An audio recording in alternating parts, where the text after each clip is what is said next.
got the stores ready. About to get your Stephen A. Smith on. Is that what this is? Preposterous. Yeah, absolutely. That is blasphemous. Yeah, I'm ready to go. All right, yeah, I guess we'll kick it off. All right. Welcome to the ENGAGE8 podcast. I am Caleb, and I am here with my boy Steve. Hello. And we're just two diehard college football fans wanting to bring a kind of new outlook, a fan outlook, instead of more of a journalistic view of college football, kind of that kind of outlook in terms of teams and stats and that sort of thing, and what we feel is kind of missing from a lot of college football analytics, really. I mean, we've been having discussions and talking about college football in depth for upwards of a decade now. I would say about a decade. As far as I can remember. But we figured it would be a really awesome idea just to kind of hop on the podcast train and see if we can do our best at it. And I figured we might as well kick things off with something that I've been really wanting to talk about, and I guess we'll kick into our biggest surprises of Week 10 of college football. And I'll just let you know mine, man. I'm all in. I am bought in on Windiana. The Hoosiers, man, that is my team for the Big Ten. I can't get enough of Windiana right now. I respect that in a sense. Because, look, Penn State is not what we thought they were going to be. Rutgers is more fun. Yeah. But Michigan doesn't have the talent at cornerback to defend these fade routes and these slants that Indiana was just throwing with Michael Penix Jr., who we'll talk about in a bit. But, I mean, that 3-0 is impressive. Indiana usually loses these tight games in recent memory in the past, and Tom Allen's done a great job of building this team up from the ground floor. But I feel like we need a slower train down a little on Indiana. I'm all for it, but I feel like that Ohio State game is your tastemaker. Absolutely. It will show if Indiana is actually legit or if they're still just. I mean, there's always going to be a talent gap with Ohio State in the Big Ten, but if Indiana can compete, if they can compete for a half, I feel like they are one of the top tier teams in the Big Ten for this season. Maybe more going forward, but we'll have to see. I agree. I mean, of course, jumping on the train, it's really a lot of just hype right now. But I mean, Penn State came into the season ranked, what was it, like 8th, I believe? Yes. And I mean, they pulled a tight game out, which, like you said, Indiana struggles a lot with some tight games like that in recent memory, past 2-3 years. I mean, they've been finishing sub 500 or right at 500, maybe just a little above. But to see them pull out that win, it was pretty impressive, especially against a team with that much hype coming into the season, and then for them to turn around and build on that momentum and beat another ranked team. It's like, man, maybe Indiana's for real this year. I mean, like you said, Tom Allen's got them in the right spot, and I'm bought in, man. I'm ready to see where they go. I think they're gonna. I think they have potential to finish with maybe 1 to 2 losses. That Ohio State game, like you said, is gonna be kind of the deciding factor of is this team really legit or not. But I mean, dude, Windiana, I am bought in. I'm 100% bought in. What was one of your biggest surprises?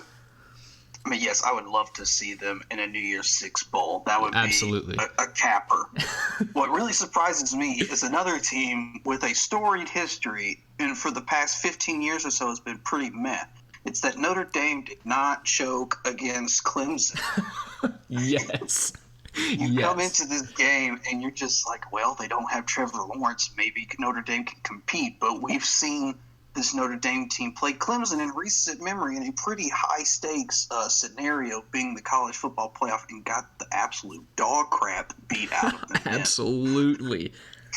But here we are, 2020, the year of, if you want to break streaks, traditions, mindsets, except for Will Muschamp, who's my next surprise, and we'll talk about him in a minute. But for Notre Dame to come into this game, yes, Clemson was beat up on the defensive side of the ball. Yes, they had a backup quarterback who, let's be real, he threw for 400 yards. So it's not like Notre Dame's defense was playing lights out. But for Ian Book and Tyron Williams and this offense to just put up and shut up for the majority of the game, even when they lost the lead, it was a 10-point lead at halftime, and you're just thinking, oh gosh, it's going to be Boston College, but worse. Right. Notre Dame kept on schedule. They fought. That last drive in the regulation was it was such a roller coaster because you're just like, goodness, they can't move. And then you get this long ball, middle of the field, and you're just like, oh my goodness, they have a chance. We go to overtime, and they just throw punches with each other, and then they get the 2 back-to-back sacks in double OT, and they pulled it off. And so good on you, Notre Dame, for having a remarkable win that is probably your capstone of the Brian Kelly era. And now you are full throttle in the playoff race, and we'll see how this goes, if they can keep up this momentum toward the ACC championship and then hopefully the subsequent playoff, because who knows what Clemson will look like in December. But I feel like Notre Dame actually has a legitimate reason to be in the playoff this year and should remain in the ACC for the rest of the time. Absolutely. I think they need to join it permanently, and I think that's the biggest step that Notre Dame needs to take. I mean, yes, they've struggled a lot with big games, especially against Clemson. I remember seeing that they hadn't won against an AP top 5 team since I think the late 90s. I believe it was like 98. I think is what the stat said. So they've been on a slow track. Like they've proven that they can win a lot of ball games in a season, but when it comes down to it, those losses against those top 5 teams are what separates them from becoming a top 5 team themselves. I think Ian Book played well, and even he had that fumble at the end of the third. I genuinely thought right then that was it. I thought Clemson was going to have too much momentum going forward, and they were just going to hang 14-21 and shut out Notre Dame in the fourth quarter. But Notre Dame's defense, that was huge. Even though, they gave up 40 points, that's double overtime. That's 14 points and 2 kind of extra possessions.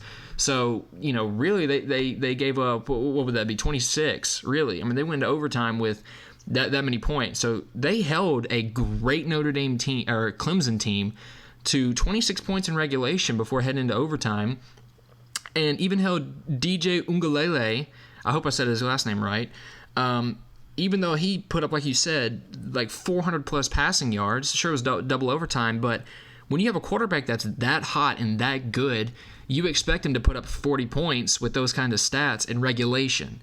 So for the fact that Notre Dame had the prime definition of a bend, don't break defense that game against a talented Clemson offense, especially with Etienne. I mean, you got Travis Etienne, who I still think is the best running back in the nation.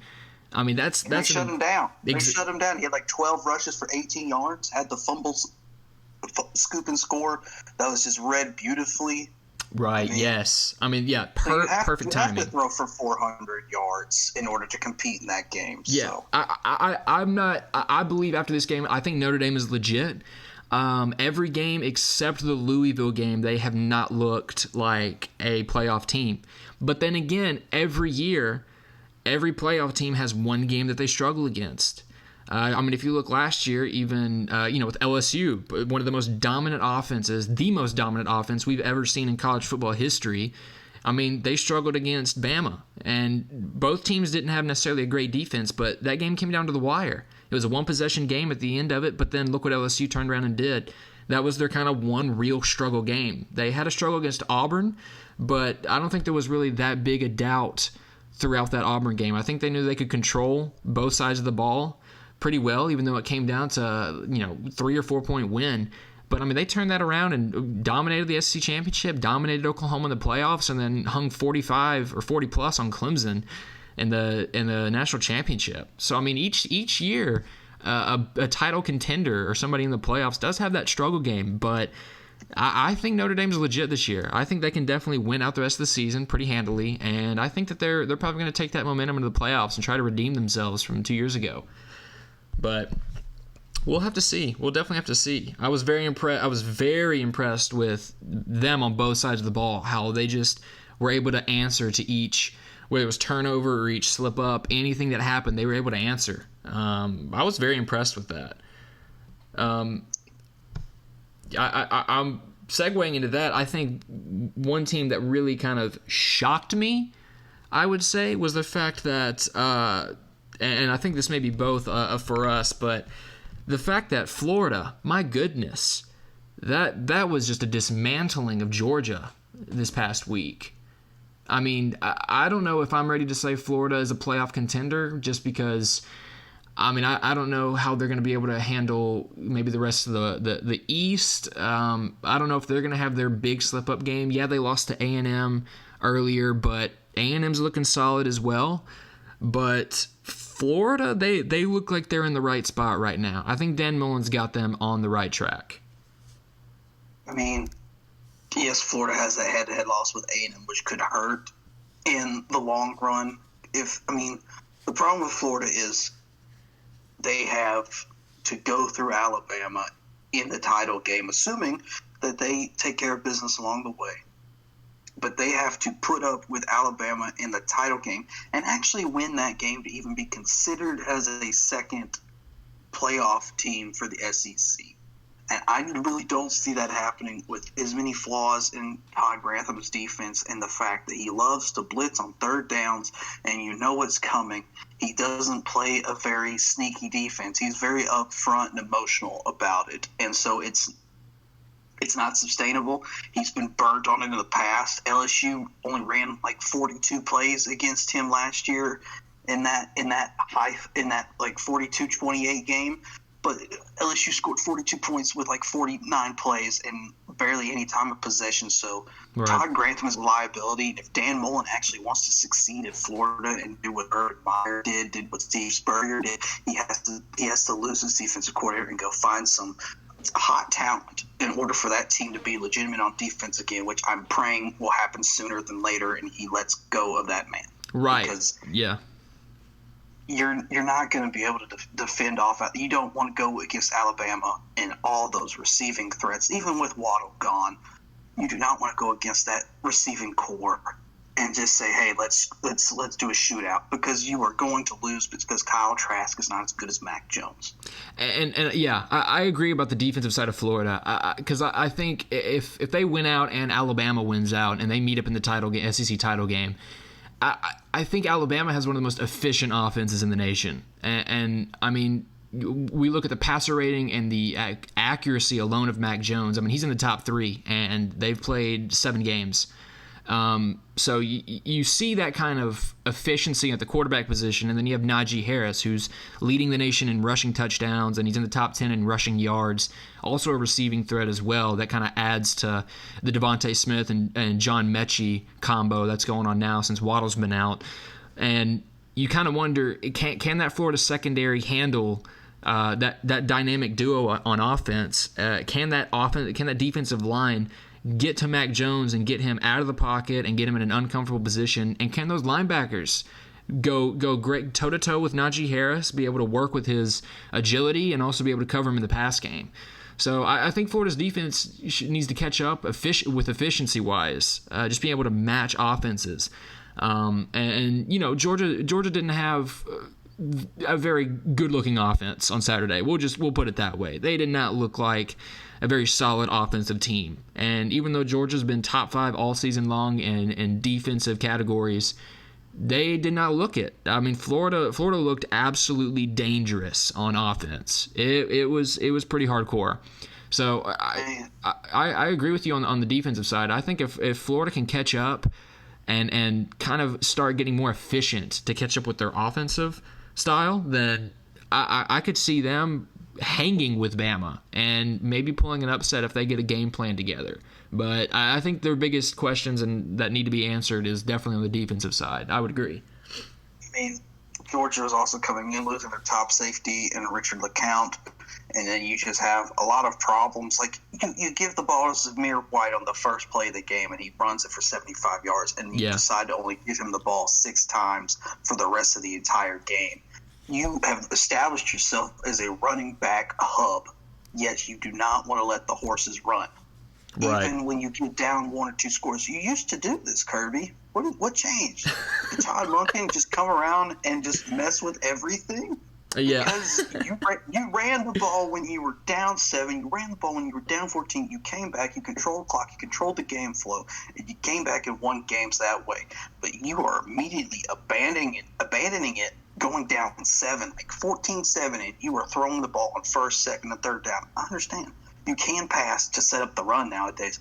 But, Kirby, you know well that wasn't very smart of you to actually abandon your run game. That's what your bread and butter is. You built your offensive line with 5 stars. You are the most talent-rich program in the SEC at this moment, except a quarterback. And you didn't utilize it. Yeah. So my problem is the Georgia team dismantled itself, and Florida just capitalized on it. And, fair credit to Dan Mullen. He did the same thing that LSU was doing last year by putting like 5 receiving threats on the field at all times, whether it was a running back and 4 receivers and a mishmash. And he did a good job of being versatile because, it feels like that Kyle Trask to Kyle Pitts, which I hope Kyle Pitts is fine after that hit. Yes, very much so. But you felt like that was kind of a heavy-handed, like, oh, he's going to look for Kyle Pitts. And usually Kyle Pitts pulls it down. But I feel like you have to make your offense have a variety of targets. This is what LSU did well last year. I know we keep bringing them up, but they're a good example. Right. So, kudos to Florida for attacking Georgia's weaknesses when they could, but they still have a long ways to go. Yes, they're your top East contender. This is the first time they've beaten Georgia in 4 years, so I'm sure they're happy, but I'm not so confident in the way that they can play moving forward, especially against high offensive potential with like Alabama. And then, I don't think anybody else on their schedule is going to give them trouble. LSU certainly isn't going to give them trouble whenever they play that game. Tennessee doesn't have a QB identity. I'm not worried about the remaining regular season. But Alabama is just looming like they always do, and I don't think Florida can stand up to it. So, yeah, I agree with you on that. I was very shocked about the play calling switch up from Georgia. And I know if you're playing behind, you need to catch up quick, and the quickest way to do that, obviously, is the pass game.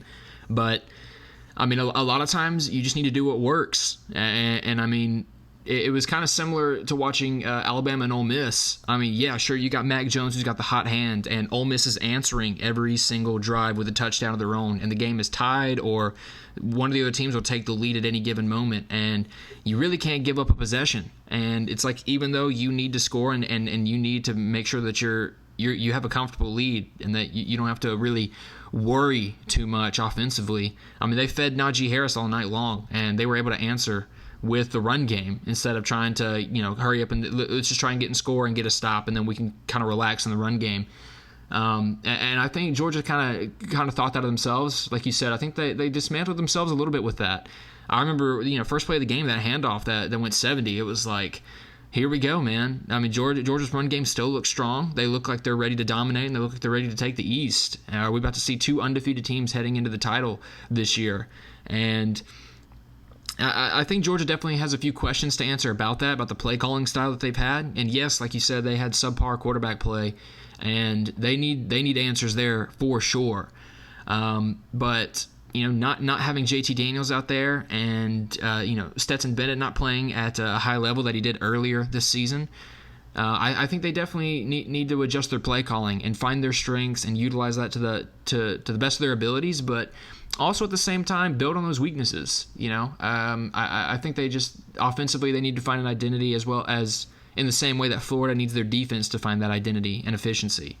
What else stood out to you from this past week? Speaking of former Florida coaches, why does Will Muschamp still have a job? Because South Carolina, good Lord. Texas A&M's good, but you've been seeing the same thing for the past 4 or 5 years? Yes, he is a great defensive mind in a sense, but you are not going to be able to get those Spurrier years back by letting Will Muschamp ride this ship. I don't know what his buyout is. I don't care about the financials. But if you can get rid of him, I would say to eliminate that whole coaching staff and start anew, because kicking a field goal down 38 with 5 minutes left to go in the game is not a confidence boost. It doesn't help with your boosters. It doesn't help with recruits.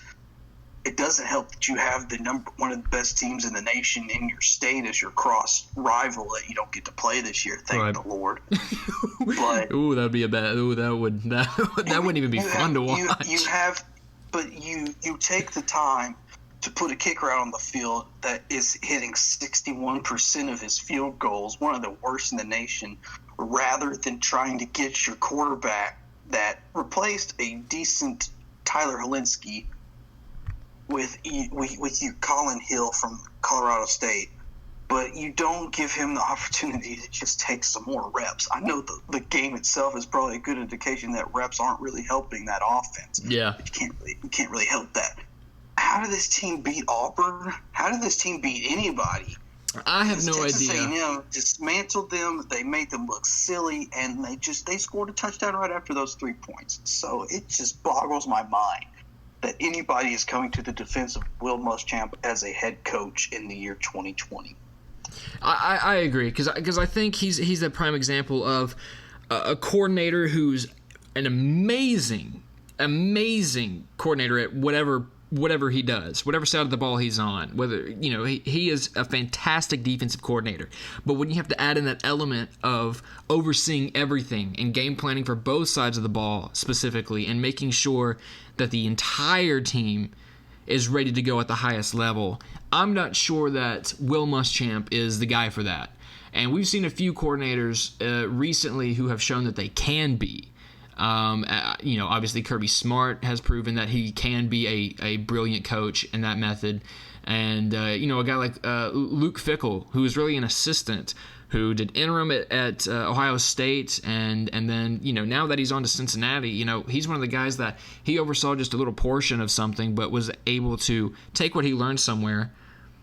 And, look what he's done at Cincinnati. They've looked great the past 3 years. This year they looked awesome. Last year they had a 10-win season. The year before that they had a 10-win season, 10+ win season.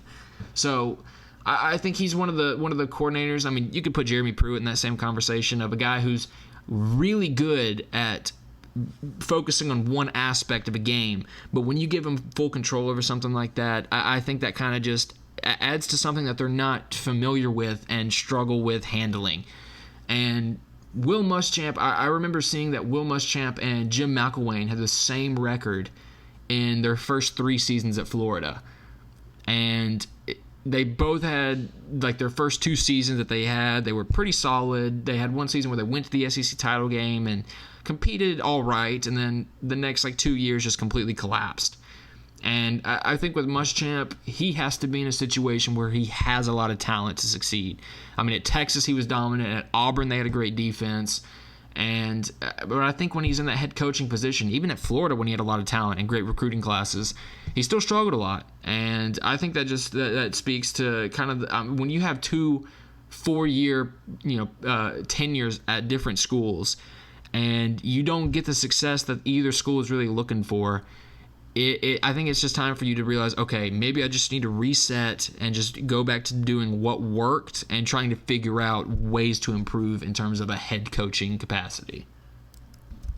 Well, I think the problem is that it's hard to shift that mindset to let's know everything about the defense to let's go to a CEO managerial model as a head coach, because we saw this problem with the likes of Coach O at Ole Miss. He did not do well. He was 3-26 in SEC play over 3 years, and it took his time at USC to figure out, hey, let the coordinators do what the coordinators do. You go in and recruit, you go in and be a motivator, you fire them up, and so that's worked well for him at LSU as the head coach. And so you're seeing the problem with coordinators shifting to head coaches. Kirby has done a phenomenal job of recruiting. Maybe he needs to step in at some points with the defense, maybe not.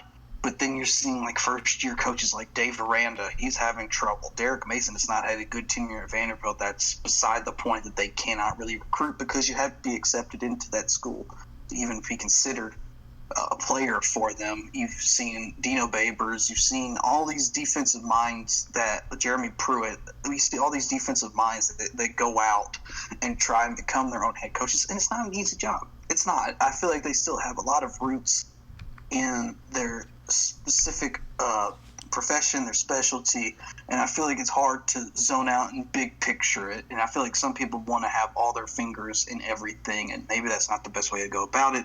But yeah. I can't speak from experience, but I feel like that's kind of the general trend in just coordinators to coaches. Yeah, I would agree with that. Orgeron is a perfect example. I mean, his time at USC, I remember reading an article back whenever he was there, and they flipped their season, starting out really slowly and just not looking good with Kiffin, and then Orgeron stepped in as interim and flipped them to a 6-2 record in the season in their last 8 games. It's like he understood what the players wanted, and I think that's what he understood from the difference from his tenure at Ole Miss to being interim at USC, is that he realized, okay, I need to be the guy that the players want to play for, instead of just being a head coach that's demanding the best out of my players, instead of being able to, like you said, motivate them and game plan properly. Let the coordinators do what the coordinators do. Let them get what they need to get done, but also be able to the guy that oversees everything and is able to say, hey, you know what? I like what you're bringing to the table. Let's add this and see if that also works. Not being discouraging and not trying to downplay anybody else on the coaching staff or the players in general. And I mean, like you said, Orgeron's done fantastic. And I mean, when you lose as much talent as LSU did this past season, I mean, they had so many record-setting players from this past season, from last year's season to this season, gone on offense. And I mean, you had a very low production return on the offensive side of the ball. Yeah, you're going to see not the same season as you did the year before. Of course you're not. I mean, it happened to Bama in 2014. I mean, you lost a lot of great players on both sides of the ball from Bama in 2013. 2014, you finished with 2 losses, which, sure, that doesn't sound that bad, but at the same time, they still finished with the best recruiting class, and they still finished with, a lot of guys returning on defense, but they weren't able to capitalize because they didn't have the leadership of A.J. McCarron, and they didn't have, the big-time names on the offensive line as well. They lost a lot of guys that year. And I think it was the same thing with Florida State. Yeah, they returned a lot of guys from their title run in 2014, I believe. And in 2015, kind of collapsed. Didn't really collapse at the end of the season. Their only loss came against Oregon, but you saw that they lost some guys. They lost some important pieces, and that cost them the game against Oregon. They couldn't keep up with Oregon. They had to have that season of trying to rebuild, and they had some seniors and some older guys that left, and then they had some guys go to the draft, and then we saw that completely in the 2016 season. And sure, that happens. Obviously, that happens. I don't think Orgeron in any shape or form is going to completely collapse. I don't think that's going to happen. I think there are those years that you need to have. You can't have like an NFL team where you have guys signed to 4 or 5 years where you can build a team up and keep that consistent play over a period of time, like obviously like the Patriots and what it looks like now. The Chiefs have looked great for 3 straight seasons. They don't look like they're slowing down at all. It's a different thing in college because you have to constantly be playing to your team's strengths and based on recruiting, returning players, transfers, that sort of thing. So I think the biggest thing with the difference between really Orgeron and Muschamp is I think Muschamp is, instead of kind of taking what he learned that didn't work, I think he's still trying to do his same method at South Carolina, and it's just not working. It's just not working, and South Carolina needs to go in a different direction. And I don't know how long it'll take for them to kind of rebound and come back to a top 3 or 4 team in the East, but right now they're at the bottom right now. All right, so after speaking on that, I want to move into the MVPs of this past week, because I've got 3 that 2 are pretty obvious. Well, probably all 3 are pretty obvious, but the third one I'm really excited to talk about. Steve, who is your first MVP of Week 10? Mine is Kyron Williams, and it's not from Notre Dame, but it's not because of his running ability. It's because of his pass protection. There is a video on Twitter that is just a smash cut of all of his complex blocking assignments that I urge everyone to go watch and see how well he can pick up and protect Ian Book and let Book scramble a little bit, run around, throw the ball. But he does not have that opportunity if Kyron Williams is not back there watching his butt. Absolutely. I remember seeing a few plays and seeing several tweets from guys that were talking about how great his pass blocking was, which I think is severely underrated at the running back position. I mean, if you can't pass block well, so many dropbacks are done in 1 to 1.5 seconds instead of a solid 2 to 3. And that half second to full second is crucial for a lot of quarterbacks, especially against a team like Clemson. I definitely, that was some of the most impressive running back pass blocking I've seen in a long time. I will say that. I'm going to be honest with you, off of just piggybacking off of that, my MVP is just Notre Dame in general. I mean, I know we talked earlier about them and how they in AP top 5 teams, they just don't win. They don't win those close games. Even against Clemson, they've fallen in the past couple of years. But Notre Dame was the epitome of bend don't break on defense, and their offense was just keep up really. But the biggest thing that stood out to me was that Notre Dame had a 20 home game win streak, and Clemson had a 14 away game win streak heading into this matchup. So something had to give. And quite honestly, the entire game, nothing gave. I mean, it took down to the final plays. And Notre Dame got after DJ Ungalele. I mean, they were all over him on that final possession, the second overtime. And that was just the resilience of that defensive line, the great play calling to make DJ feel uncomfortable and have to scramble or try to avoid at all costs. And Notre Dame, I tip my hat to them. I mean, that was just a phenomenal performance against probably the best team, the most talented team in the nation next to Ohio State. I give my hat to Notre Dame. Steve, who you got next? Speaking of religious institutions, let's talk about BYU. Yes. Because they beat the brakes off of the murder Smurfs who got murdered. Boise State, 51-17. I said in a tweet, this is BYU's only ranked opponent all year. Yeah. This is their playoff statement game. And boy, howdy did they do that in the second half. Because the first half, I was like, oh, dear, it's going to be a 16-3 game. But no, Zach Wilson, Morgan Manziel, and that team was firing on all cylinders in the second half. I absolutely adore his long balls and just the way this team fight people within the whistles. This is not the Bronco Mendenhall punch people era of BYU. Right. But I really want BYU to be some kind of contender. I know that their schedule's super weak, and it wasn't what they wanted it to be with 2020. But gosh, just let them and Indiana play in the Fiesta Bowl or whatever non-playoff bowl there is, and let's watch some fun. Because my other MVP, my final MVP, and then we'll get to yours, Caleb, is Michael Penix Jr. That boy was slinging it against Michigan on Saturday, and he just looked poised. He looked like he had progressed from his previous stint last year. He's matured. He threw that ball so much. He threw that like 50 times. Yeah, he did. He knew he was doing well. He was doing the Aaron Rodgers free play offsides and getting touchdowns as a result of it. My hat to you, Michael Penix Jr. Caleb, who is your other MVP? And you know what? This is crazy because we didn't even mention this beforehand. My MVP, my final MVP was Michael Penix Jr. I mean, to head into this game on going 2-0 at Indiana so far, and I mean he has looked fantastic. I believe on the season he has like a 59 completion percentage, which isn't terrible. It's not at the league's top right now, but for Indiana, that's solid quarterback play. But the thing that stands out to me is that he's got a pretty high average. He's got about a 7-yard average that he has right now, but a 7-to-1 touchdown to interception ratio. And against Penn State, he was 19 for 36 for 170, a touchdown and an interception, 52 completion percentage and 4.7 average. So he didn't look too fantastic. He looked average, about as average as you can get against Penn State, even though they still put out the win. But against Rutgers, He was 17 of 26 for 238, 3 touchdowns, 0 picks, and only 1 sack. And, 9.2 yard average per completion. He looked dominant against Rutgers, even though Rutgers, they've got a little pep in their step this year. They're not the laughingstock anymore. They look like they can compete against just about a lot of teams in the Big Ten.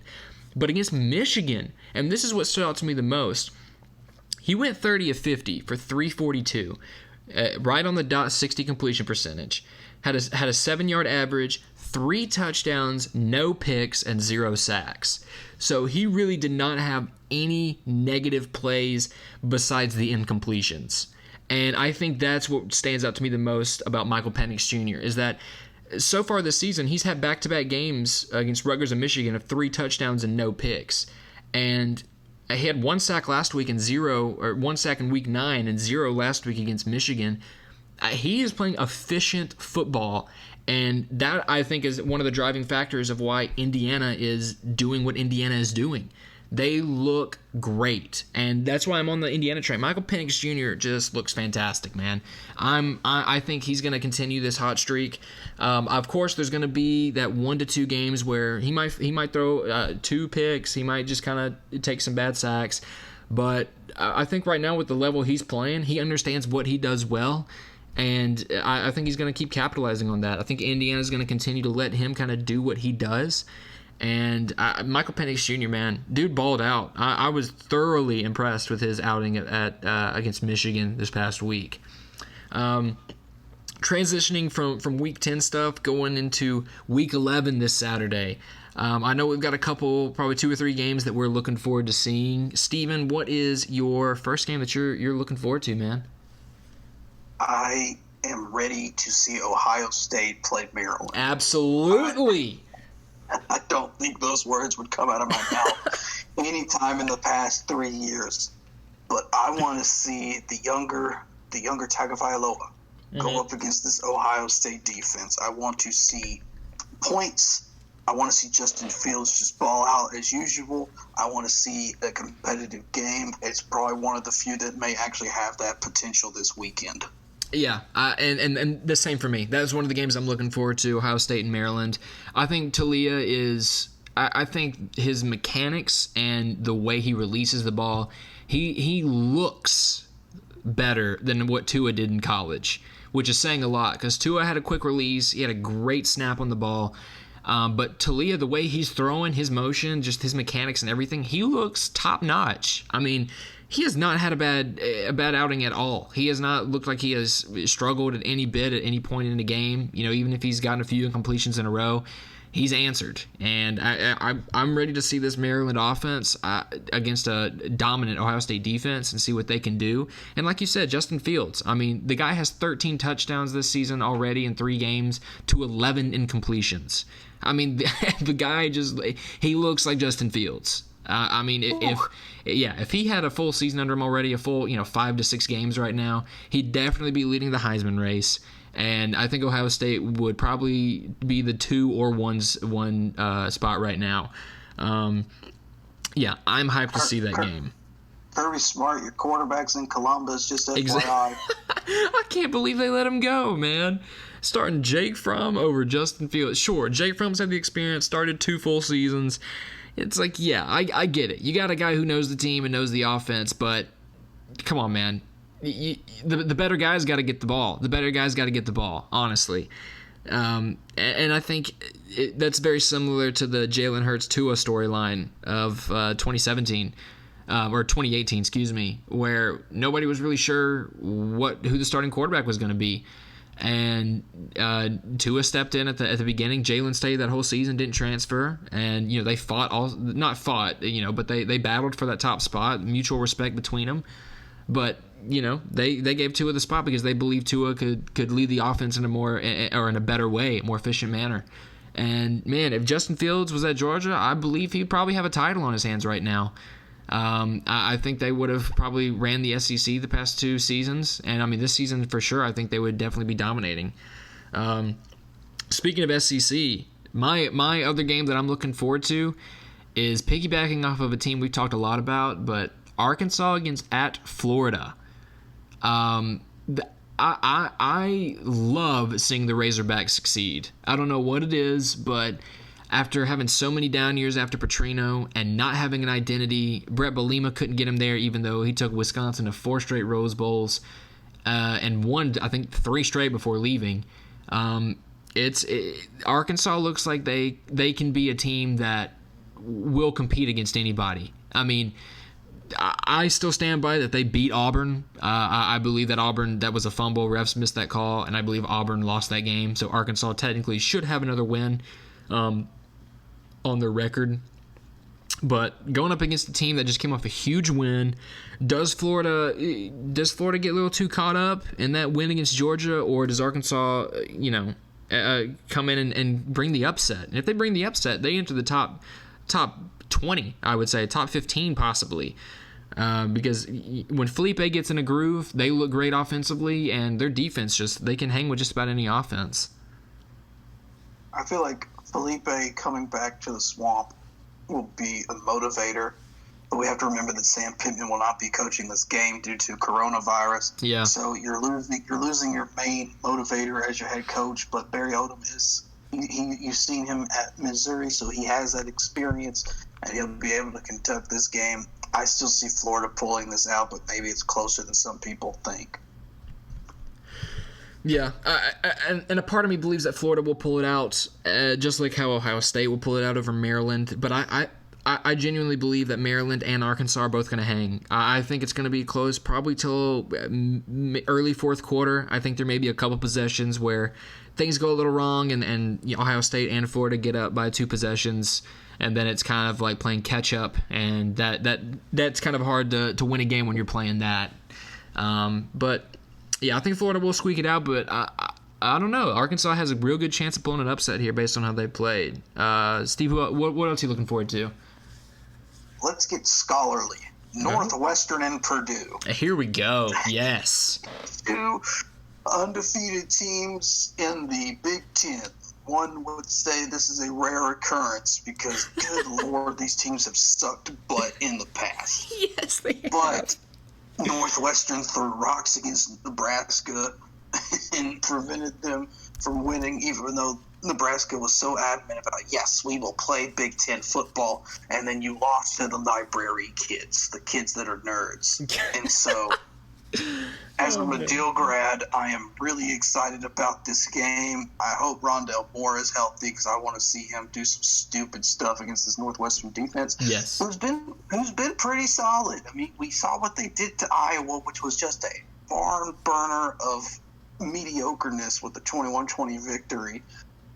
But then Iowa comes back and beats the brakes off of Michigan State. The Big Ten is just a weird place right now. And I'm really excited to see what these 2 just IQs over 150 football teams can do. I agree, man. For some reason, it's always great seeing some very academically focused schools really head in to a game with football programs that look like this. Very similar to when Stanford was dominating everybody. It's like they just got bigger, stronger guys, and they're smarter than you. Back in the early 2010s. But I really want to see if both these teams can really hang on to this undefeated record. Personally, I would love to see Purdue do it. I mean, I just love everything that Purdue's been doing. I think Rondell Moore is just one of the most talented players in general in college football. His strength, his speed for his size is just kind of unmatched in a sense. He's a phenomenal receiver, and this being is this his 3rd season, right? His junior year. I believe so. Yeah, this being this year, I think he's at his peak right now. And so I want to see him dominate too against Northwestern, but at the same time, it's great to see teams like that you don't normally see succeed come out here and do so well, especially in a conference as competitive as the Big Ten has been in the past 3 to 4 years. I'm looking forward to that as well. And finally, I'm going to keep it in the Big Ten with mine. I'm wanting to see Iowa at Minnesota, which this seems like a weird matchup because both these teams are very underwhelming this year. PJ Fleck took Minnesota to a very, very good season last year, beating Auburn in the Outback Bowl to finish 11-2. And Iowa this year, they came off a huge win against Michigan State, 49-7, which was ridiculous. But I want to see if there's an answer for these teams. Minnesota was supposed to be a top 3 team in the Big Ten this year. They finished great. Great last year. Excuse me. PJ Fleck's a great coach. And Iowa usually has a team that every 3 to 4 years they come out of nowhere and kind of just dominate everybody defensively, and then their power football offensively just kind of manhandles everyone. But I want to see another contender come out, because right now the only thing that matters is Ohio State in the Big Ten. If Indiana can keep their composure and start winning more games and up to the Ohio State game, then most definitely, I think Indiana is the only other team. Michigan has faltered. Penn State has faltered. So I'm looking to see if there's another team there besides Ohio State and Indiana. I'd love to see it if it's Minnesota, but we'll have to see after this week. I mean, Wisconsin's there. They just can't play because they keep being sick. So that is true. Actually, yeah, that is true. Wisconsin looked phenomenal, but because of COVID, I mean, they've postponed, I think, back-to-back games. I think they finally get to play this week. Oh, I don't know who's starting. So. Oh, that's true. That's right. Yeah, that's right. Their quarterback has been. He was the one that tested positive, I think. I don't remember how many other. They're playing Michigan. That's right. So that'll be interesting as well. But yeah, I'm looking forward to either of those teams. I have one more before we move on. If you want points this weekend, watch SMU versus Tulsa. Yes. Sonny Dykes and Shane Buechele do not know how to run the ball. This is the Mike Leach air raid perfected at SMU. You're going to watch so many go routes in this game. Tulsa's been a very solid opponent this year. They probably shouldn't have won against East Carolina last week with some bad ref calls, but we're going to let that slide because that means they look better for this game. And I want to watch SMU beat them up, but, I mean, SMU had trouble with Temple last week, but, I mean, they're still a contender for a good bowl for a group of 5 team. Obviously, Cincinnati has that top spot due to the head-to-head win. But if you want to see some champagne being popped, SMU is the place to be. I agree with that. I mean, I'm loving watching these group of 5 teams play. I mean, that's probably like the highlight of my weekdays, quite honestly, is the Wednesday, Thursday, and Friday night games of mostly group of 5. There may be 1 or 2 Power 5 games that you see very, very rarely. But the group of 5 games that I see during the weekdays, those are the ones that always stand out to me the most, man. The Mactions, the Sun Belts, those games. And SMU, I think, is I mean, they've come off last season where they had a barn burner against Memphis, which was a phenomenal game. And I remember both of us were so hyped because, living close to Memphis, it was like you want to see your local team do well, unless they're like a rival. And, growing up in Tuscaloosa, I never wanted to see Auburn do well because Alabama was my team. That was my local team. But, moving over into Marion and living there for a while, it was like, I want to see not only the Memphis Tigers do well, I want to see the Grizzlies do well. I want to see the local teams do well. And so seeing Memphis play SMU last year, and it was like, SMU's a legit team. They were undefeated heading that game, I think ranked 16th or 15th, 7-0. And it was like they did not look like they were just a fluke. It was not just based on competition. They looked legit. And Shane Buechele, he's a great quarterback. I would not be surprised if he puts on a show against Tulsa. But like you said, Tulsa's offense has looked fantastic as well. They've looked like you said, it's the Mike Leach air raid perfected. It's nothing but dropping 50 to 60 passes a game, and just putting up ridiculous NCAA 14 stats. And I'm excited for that as well. I think that's going to be the group of 5 matchup for this week. Caleb, who's your top 4? Who's your top 4 teams right now? My top 4 teams. This is who I believe are the single like college football playoff teams of week 11. I would say heading into week 11, the top 4 teams that I believe are just separated from the rest of college football. My number 1, and this is just based on pure talent. My number 1 is Ohio State. I genuinely think Ohio State's the best team in the nation. I don't think they have any flaws, and if they do, they have not been exposed. Sure, it's been 2 games, it's been 3 games, but at the same time, this team has not shown any weakness on either side of the ball. So I'm going Ohio State 1. My number 2, I have Notre Dame. I think they're finally legitimate this year. They overcame that hump. AP top 5 team win. They beat Clemson. They did it on the road, or not on the road, at home, but against a team that didn't lose on the road in the past season. And it's been a long time since they have lost just in general. 2 full seasons. At number 3, I'll give it to Bama. I think Bama has, like I said earlier, maybe the most efficient offense in the nation. But I don't think that, next to Ohio State, obviously, but I don't think that defense is where it needs to be. We saw against Ole Miss, they did not look like the team that everyone thought they were. And sure, they've had some good defensive outings in the past 2 games. But then again, they were up against a team with quarterback issues like Tennessee, and they went up against a Mississippi State team who had scored something like 6 points in their 2 previous games, got shut out in one. And then went up against Bama, and Mississippi State just has not looked like they did in week 1 against LSU. So Ohio State, Notre Dame, Alabama.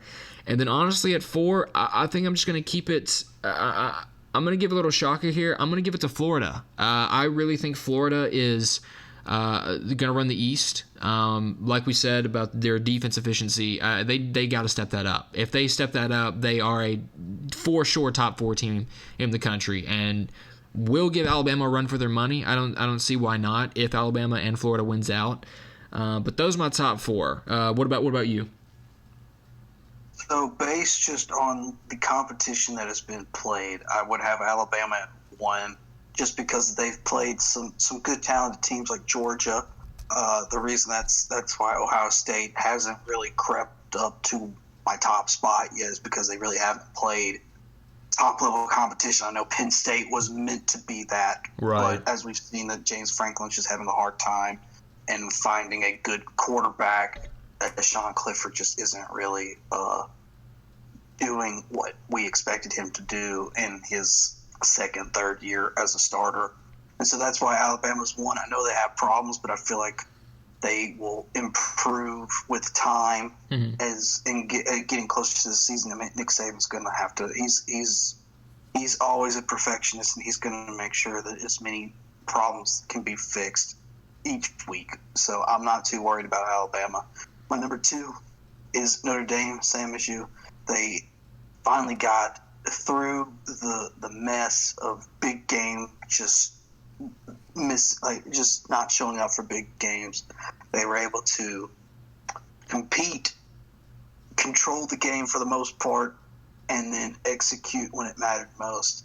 And they pull out the W. And so Notre Dame's my number 2. Hopefully they can maintain that. My number 3 is Ohio State. They are probably the most solid team on this list, but I need to see them against competition. Right. But honestly, with the Big Ten, I don't know when they'll see that. I mean, Indiana, Maryland is probably going to be their best source right now. Whenever they play Wisconsin, if Wisconsin can get healthy, I feel like that will be a really good game. But games like signature games of the past, like the big game between them and Michigan, I don't think that's going to have as much relevance this year. Yeah, because the Big Ten is kind of not top heavy anymore. It's more so middling teams and bottom tier teams. Your perennial powerhouses haven't really shown up this year, and so Ohio State just needs to keep the course, and they should be getting in, but they may not be getting in as high as they would think they should be in, like last year when they got the 2 spot over while LSU got the 1. And so my number 4, even though they lost to Notre Dame, I still feel like they're one of the top 4 teams in the country. I feel like Clemson should stay there. Once Trevor Lawrence comes back, they should be firing on all cylinders again if they can get Etienne back into a supportive role, whether in the pass game or allowing him some holes to run through. But, I mean, Clemson's defense is not as dominant as we think they are. Yeah. I mean, Brent Venables has done a heck of a job at his tenure, but, I mean, I think this is the weakest defensive line that Clemson's had in a good long while. I would agree on that for sure, yeah. So Clemson is still a top 4 team, but they are not up on my confidence bar at the moment. I mean, that's I think both at this point there's a guaranteed like 3 teams that everyone would say would be in the 1, 2, and 3 spot, and you can flip them in pretty much any order based on strength of schedule and talent on the team. You know, Bama, Notre Dame, Ohio State for sure. That 4 spot's a little iffy right now. You can bounce it around, but the 2 teams looking in right now, the 5 and 6. Who do you have in that? Who do you think is the ones that could possibly make a push and slip in at the last moment? I've got Florida at 5. Okay. And they need, we've talked about it all night, they need to fix their defense. Yeah, definitely. They have to have offensive versatility in case Pitts is covered. I mean, he's a good decoy, so you can utilize him in that role. And then they need to win out. It's plain and simple. They have to win out and hope that Texas A&M fumbles somewhere along the way, or maybe not. Maybe they just need to let Texas A&M win out too, and point to that as like, hey, this is a quality loss. As weird as that sounds in the playoff era, but true. So that's both of our favorite terms. Our favorite term for teams. That's a quality loss. I mean, Rutgers does have. We like that. We like the transitive because Rutgers has a transitive victory over Michigan right now. So big facts. I thoroughly enjoy the transitive wins and the quality losses. Yeah. Now my number six is probably going to surprise people because it's not Texas A&M. It's Cincinnati. Cincinnati to me is a more solid team. Texas A&M is just boring in a sense. They dictate the game, but there's nothing to point at and go, ooh, Kellen Mond is elite. I mean, yes, he is a great game manager, but when the time comes, is he really the best of the best? Because my best comparison to Kellen Mond is Bo Wallace of that 2014 Ole Miss team. Because you could have good Bo and you could have bad Bo. And good Bo played lights out. He beat Bama for the first time in forever. But then he goes and just throws like 5 picks against Arkansas. And so I feel like that is the Kellen Mond of this generation, where he can play really well in some scenarios, but then he can play like crap. Like that LSU game last year, he looked terrible. But I mean, he's done well as a game manager this season. They played well other than that Alabama game, which, I mean, Alabama didn't even look too hot in that game, but it was still early on. So I feel like Cincinnati is more well-rounded. I know their strength of schedule is not the best, but they just have a lockdown defense, and that offense doesn't have to do too much to pull ahead in games. I definitely agree with you on that, because my 5, and this is simply just because I don't have in my top 4. I have to give it to Clemson. I mean, I think that they can win out the rest of their season pretty easily. And if there's a rematch in the ACC championship against Notre Dame, then that's the game that I think is maybe the biggest toss-up I'll ever have to deal with, ever. I mean, because yes, Notre Dame won the previous game, and I think they have an answer to a lot of the things that Clemson brings, but at the same time, Clemson has their answers to of what didn't work and what worked for Notre Dame. So it's going to be a real chess match if they meet up again for that. So Clemson's my 5 right now. I think they can win out. But my 6 right now, I'm going to have to give it to BYU over Cincinnati. And I think the only reason I would do that over Cincinnati is Zach Wilson. I think he is, absolutely a top 5 quarterback in the nation. His efficiency, just his ball placement, the way he gets yards, just his touchdown ratio. I mean, he's so consistent, which is the biggest thing. I mean, they're 8-0 right now, and they really have not looked bad in any game. Zach Wilson, I mean, they've hung less than 40 points one game, and that was against UTSA, Texas San Antonio, and that was a close game, and that one was kind of like a what the heck is going on right now, because we've seen them just dominate everyone. But, you know, hanging 41 on Western Kentucky, hanging 51 on a ranked Boise State team. And, yeah, they don't really have the rest of their 2 games. They don't really have any competition. San Diego State might give them a little something early on. Sure, San Diego State's only 2-1 right now. But I think BYU just has that edge just because of how dominant Zach Wilson has been and how good he has looked on the offensive side of the ball.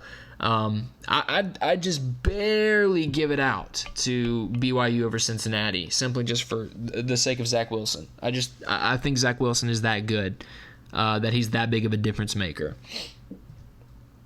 Still feel like their strength of schedule is going to end up costing them a spot in any playoff consideration. I feel like this is kind of a UCF model in a sense that, yes, they've dominated when they're supposed to dominate, but I don't think that you can pass up a Clemson, a Florida, an A&M, and even a Cincinnati for that number 4 spot if something just completely goes awry, like Clemson losing again. Right, and I do agree with you on that. The biggest reason I'm giving that is because I think that Cincinnati will falter against the team. I mean, they have obviously a stronger strength of schedule for the rest of the season compared to BYU. You got Eastern Carolina, then you got UCF, Temple, and then Tulsa. So I think I can see Cincinnati losing 1 to 2 of those games, honestly, and some pretty big shockers. It's not likely, but I think that it could happen, especially they did beat Cincinnati or SMU. Ridiculous. 42-13. That's just embarrassing. And Cincinnati has not looked at any moment looked like less than a number 6 team. Every win has been solid. Every game they've played great on offense and defense. But I think that UCF game will give them a little test, even though UCF has not looked that great. And honestly, I think they might have a little struggle, a little bit against Tulsa. I think they're gonna have a little struggle against them, just trying to constantly find answers against an offense such as Tulsa's. But like I said, the only difference maker for me has been Zach Wilson. But that strength of schedule is going to be tough. And the only reason I give it to BYU is just because of I think Cincinnati might falter a little bit, as well as A&M and or Florida at some point. I think it would be really tough to put a team that has looked so good as BYU or even Cincinnati over a 2-loss Florida team, despite Florida's 2 losses coming to A&M and possibly Bama if they both went out and meet in the title game, if that's the scenario. Well, Woot, I think that just about covers everything that we had for... We hit 10 o'clock on the dot. I'm about to say, yeah, that was a solid, great timing right there, man. I think that's what we have for Week 10. I'm looking forward to Saturday more than ever. I'm really excited to see what shapes out. This has been one of the wildest college football seasons ever, not just because of the implications surrounding the season and America, really, but I just think with the players emerging, and I think with just the weird schedule starting, it's weird seeing, okay, when this team catches up to 5 wins, are they still going to be the same rank? Are they still going to look the same? I'm loving seeing Oklahoma State look good and all that, but I am super excited for Week 11, man. I feel like Week 10 is our official Week 1 because everybody came back, Pac-12 and the MAC. Specifically the MAC. Yeah. I've missed my Tuesday night camaraderie. And so I hate how the season is for fans. I would have loved to see reactions. Like, I would have loved to see a packed Notre Dame Stadium for that Clemson game, which it felt packed the way they rushed that field. Hopefully all the players got out in time so we don't have any COVID delays and whatnot. But, we've seen a lot of variation in this season. We've seen messier football, which to me is kind of more fun. It brings that high school element to it, even though these coaches are probably sick to their stomach when plays just go awry. Yeah. But, this is the first time since 2007 where we've had some weird stuff happen. There's not really been a clear cut. This is the top dog besides Ohio State once they get some more work on their resume. But it's a fun season. I'm hoping we can stay the course, and hopefully the SEC still gets to play after this week. So, absolutely, yeah. Well, that'll wrap it up for us, man. Here at ENGAGE8 from Steve and Caleb, man. Thank y'all for listening, and we will catch y'all next week. Have yourselves a good one.